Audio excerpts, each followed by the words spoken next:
Phrases that strike fear in investors: debt, deficit, and interest expense. Here's Joe Calhoun. There's another phrase that comes to mind, Bob, and it kind of ties into this too. And that was one that Ronald Reagan used, which was, I'm from the government and I'm here to help.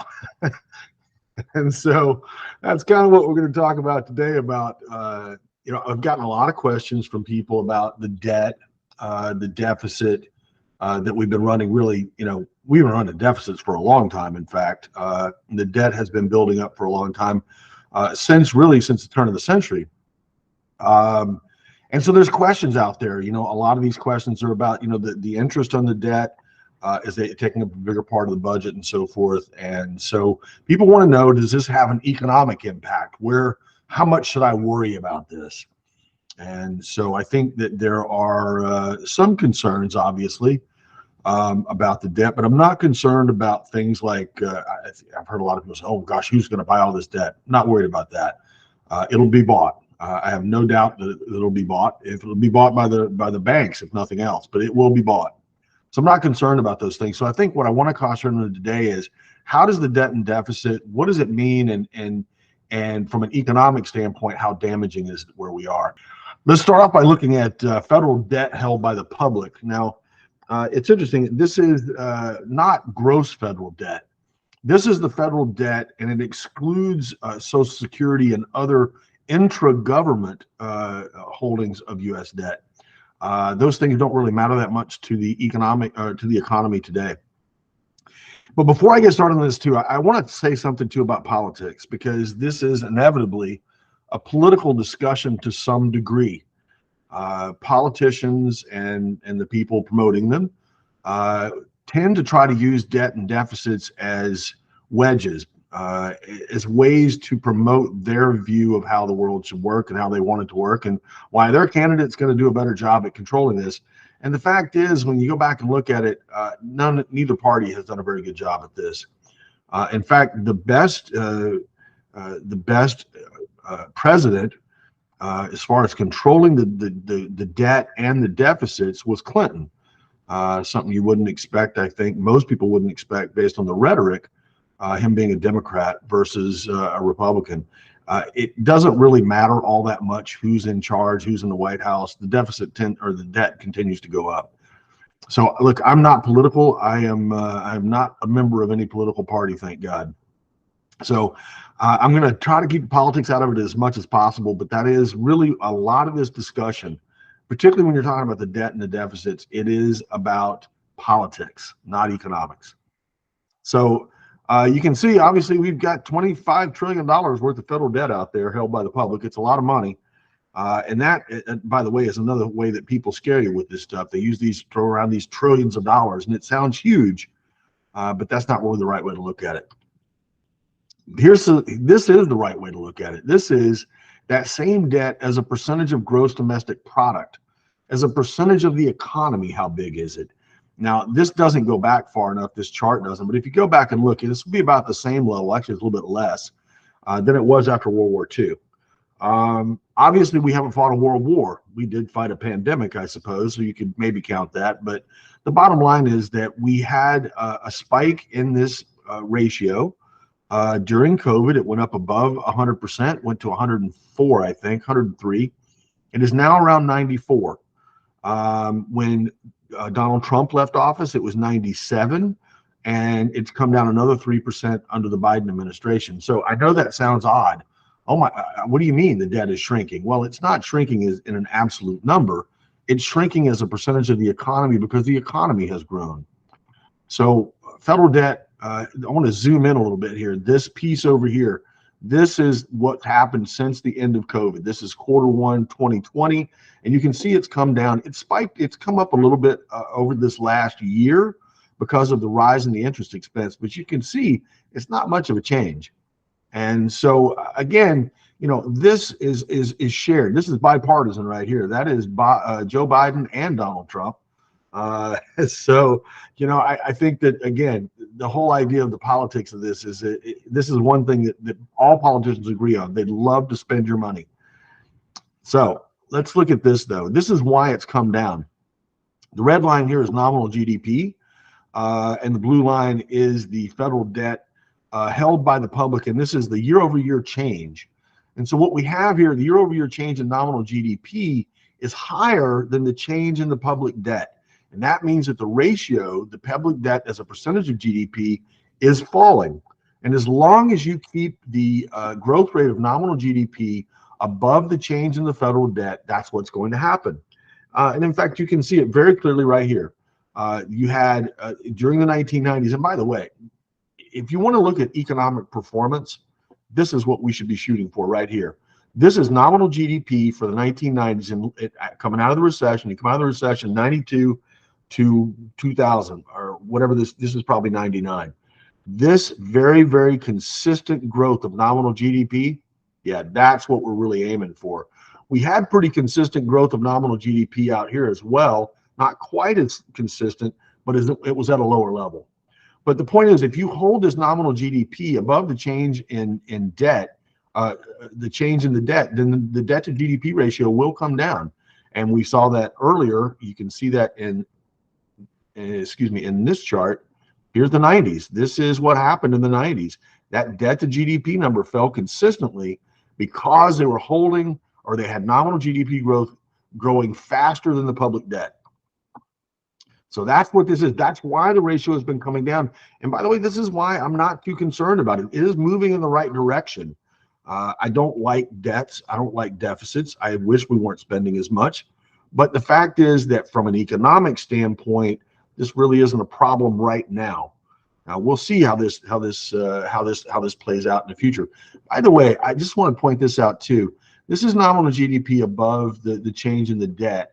And this is what a lot of people mean when they say that the government's going to inflate away the debt.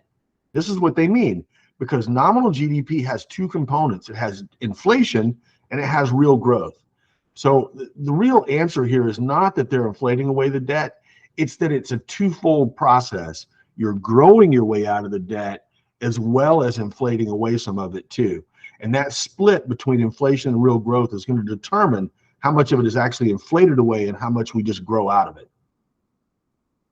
This is the one that has everybody worried. This is interest payments. Federal government current expenditures. This is interest payments. You can see it's gone up to almost $1 trillion, 900 and something billion dollars this year. In fiscal year 2023, it's a big number, and you can see that it's really taken off and gone up a lot since COVID. So that's, or actually, I guess since the Fed started to hike rates. So that's the thing that has everybody worried. So should we worry about it? Well, this is interest cost as a percentage of GDP again, coming back to that thing about how much does this affect the economy.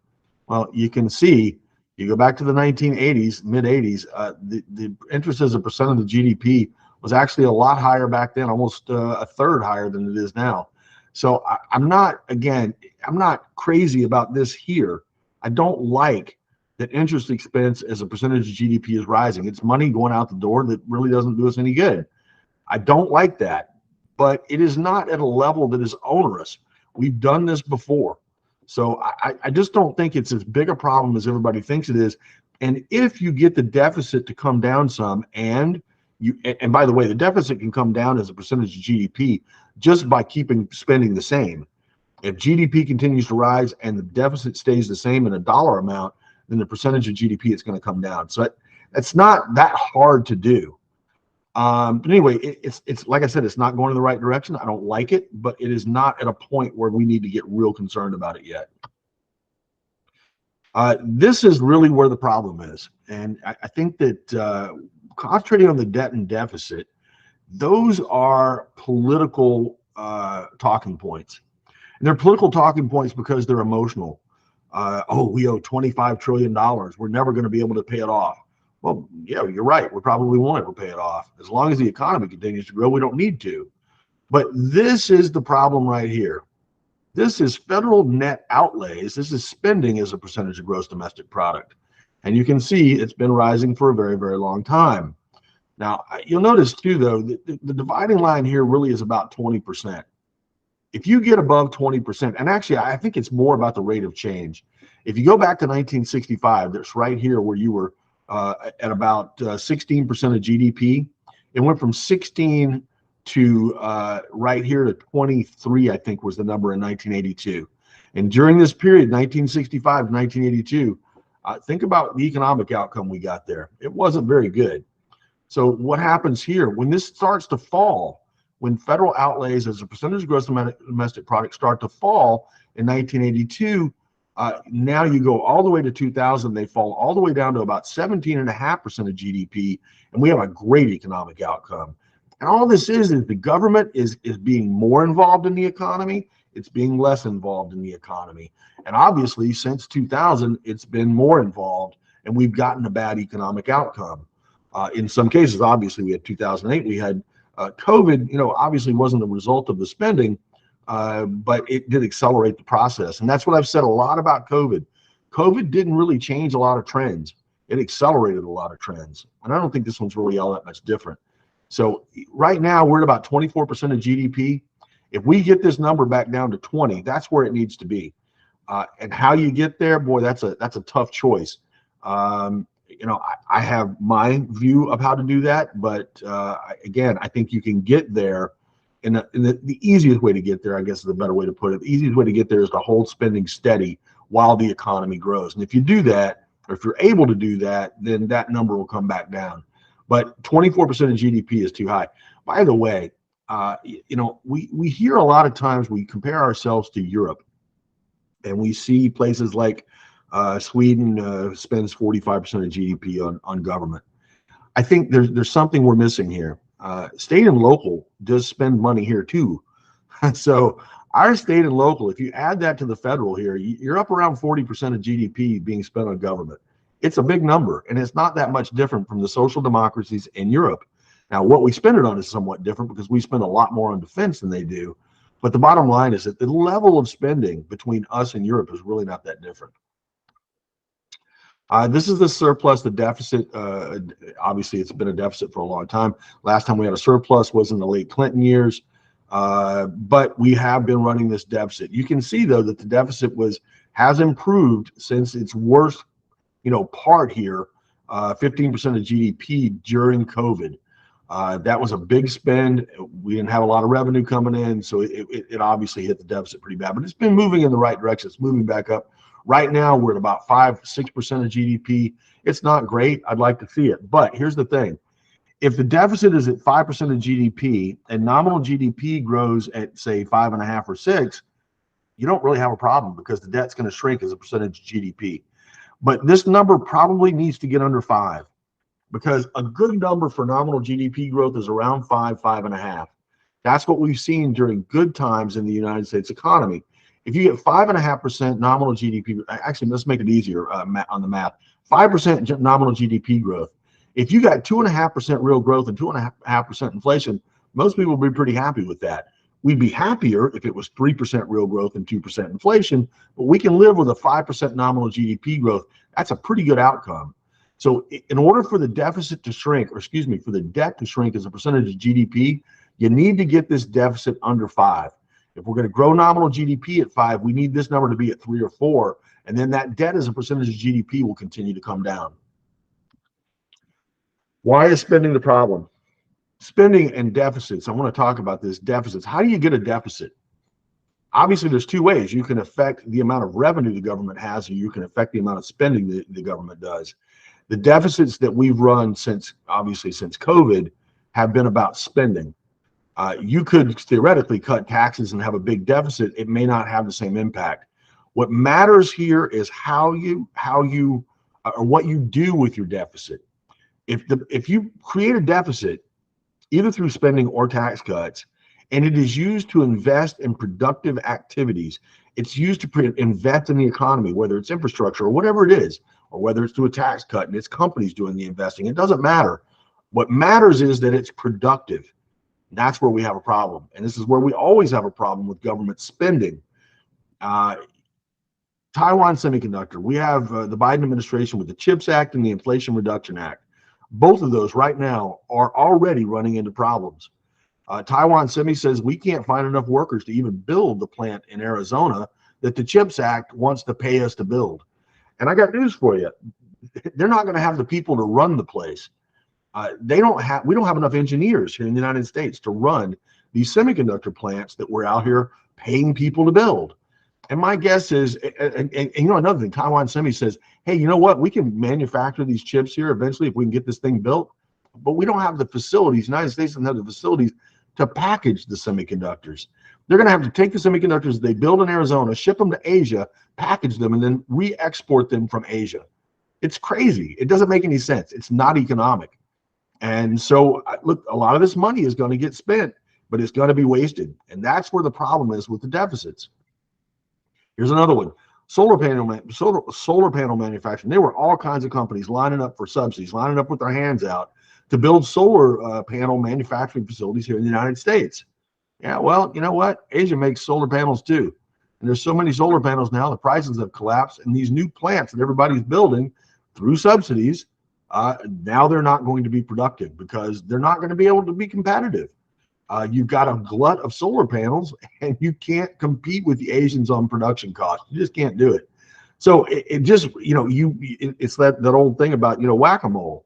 Oh yeah, we can manufacture solar panels in the United States, but we're going to have to sell them at a higher price. And so because of that, we're going to have to now impose, I don't know, what are they going to do? They're going to impose tariffs now on solar panels? Wouldn't we be better off just buying the solar panels from overseas at a cheaper price? Seems to me that might be a better use of our funds than what we're doing here. It doesn't make any sense. Here's another one. NuScale, which is a company after my own heart here. I have a nuclear engineering background. I think it would be great if we have more nuclear in this country, but it's hard to do. Now, NuScale is a project that has a pre-approved plan to build these plants. They're modular. They're fairly small. 462 megawatts is not, or excuse me, that's 462 megawatts. That's a 6-reactor deal. So obviously, each reactor is less than 100 megawatts. Those are small, and but they're modular. You can put them together, and you can do it pretty quickly because they've been pre-approved. The design has been pre-approved. Well, you know what? Can't do it now. They had to cancel the thing. Why? Well, because interest rates went up, and because the supply chain says we can't build these things at a price that's competitive.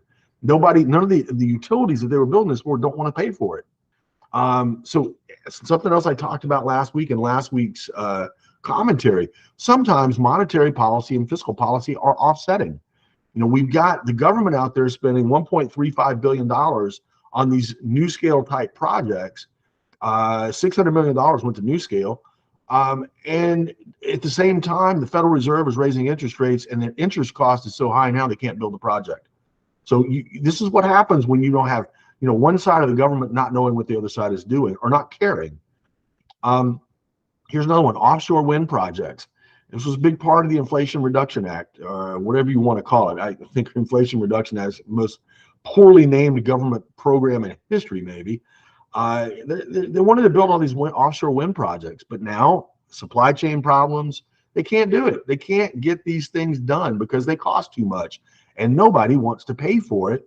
Nobody wants to, the ratepayers, the people that are buying this electricity don't want to pay for it. These projects, as much as 50% of the cost of building these things could be covered by subsidies, and they still can't make it work. Why are we spending money on this? It makes no sense. Last thing is, I would just say too, that when you start spending money, especially when it's in the form of direct relief, people get accustomed to this stuff and they want it to keep happening. You had these child care funding, emergency child care funding that happened during COVID. That's expired very recently. And now families are going to face a choice here. What do they do? If you have, in a lot of cases, the second spouse working, the one making the less amount of money, the amount of child care expense is now going to offset whatever they might make by working out of the home. What's their incentive to actually go work? In a lot of cases, you're talking about people, because they have to pay for childcare, you're talking about people working for less than the minimum wage. Again, that makes no sense. But and listen, I'm not saying that we should continue the subsidies, but we have to have a conversation as a society. We got to decide, what do we want to do about this? Listen, I'm of the opinion that we don't necessarily want to subsidize childcare. I think that it's better to have a parent at home. I don't care which one it is. But that's me personally. I'm not the country. I'm not the whole country. My point is, we need to have this conversation and decide, are we going to fund this? And if we are, we need to figure out how we're going to do it. And if we're not going to fund it, then everybody needs to know that it's going to stay that way so that they can make plans about their life. And right now, this uncertainty around these things, because now a lot of people are hoping these things are going to get reinstated. It's not just this child care funding either. It's student loan payments. They paused student loan payments during COVID. Those are starting up again. Now, I'm not saying this is going to have a huge impact on the economy, because the student loan payments right now, people budgeted for this stuff. It's not onerous. It's not at a point where it's really going to be an issue. And I will tell you, a lot of people had student loans outstanding. They didn't stop paying during COVID just because they could. A lot of people have already worked this back into their budget. So I'm not saying it's going to have a huge impact, but it is one of those things where some people are going to try to do their best to wait until they get forgiven again. Same thing with the suspension of work requirements for food stamps. This was something that was instituted during COVID. Well, I guess it made sense during the shutdown. I'm not sure it made sense after that. But the point is that when you do these temporary programs, people become accustomed to them and they want them to continue. Why? Well, somebody else is paying their bills. Of course, they want the government to continue to fund this stuff. So you end up with this situation where you have to spend this money politically. It becomes impossible to get rid of these programs. It comes back to another Ronald Reagan saying, which was, there is nothing so permanent as a temporary government program. Look, I think you guys probably, if you know me well enough, you know kind of where I fall on the spectrum as far as politics is concerned. I am conservative in the sense that of the traditional sense of the word. I want to be conservative with our finances, just like I am with my own. I think the country should be conservative with our finances. We don't know what we're going to need money for in the future, and I think we need to be, prudent. We don't seem to want to do that right now. But I will say that right now, the budget deficit and the debt is not so onerous that it's going to have a big impact on the economy. I'm not saying we shouldn't worry about it, and I'm not saying it's something that we should just ignore completely, but it is a political issue, and I think it should be addressed in the political arena. It is not much of an economic problem. Now, the economic problems will come later when we finally figure out that things like those CHIPS Act, the semiconductor plants that we built are not competitive, or that the solar panel manufacturing facilities that we built are not competitive. Those things are going to affect the supply side of the economy down the road, and it probably means that we're going to have higher inflation. That's exactly what happened in the 60s and 70s. And it seems like we're determined to do a repeat, but we'll see. Maybe I'm wrong. Maybe these things will be effective, but at least right now it's not looking that way.